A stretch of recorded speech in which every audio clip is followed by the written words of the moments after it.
ntasonza ntagaburiwe yankahanje. Umukene si umuntu waratewa ntataba warabaza ntasubijwe. Umukene si umuntu wararwara ntarwazwe arapfa ntaririwe. Amashano ararutana ariko ubukene buyakuriye yose kw'isi y'abantu.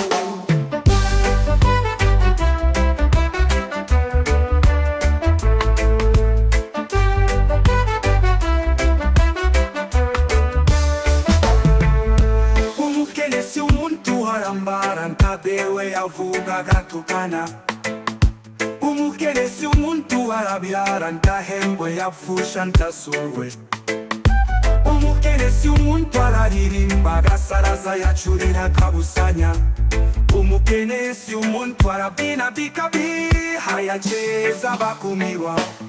Amashano ararutana ariko ubukene buyakuriye yose kw'isi y'abantu.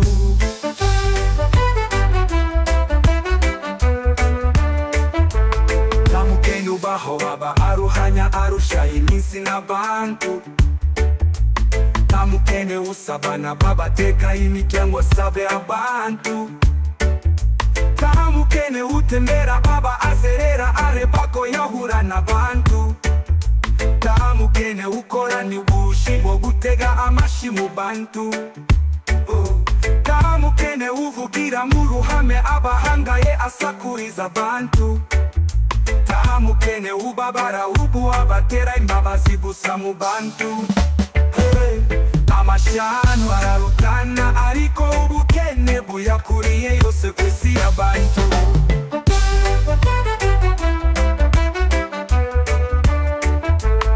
Ubukene si indwara idakira gusa, irandura cyane iyo idakingiwe. Ubukene si ubumuga buvukanwa gusa, hari n'ababuhaha ku buntu. Ubukene si mari igahari gusa, ubukene nyabwo buri imbere mu muntu. Ubukene bubi ni ukutimenya, ntumenye icyo ushaka ukishakishe. Amashano ararutana ariko ubukene buyakuriye yose kw'isi y'abantu.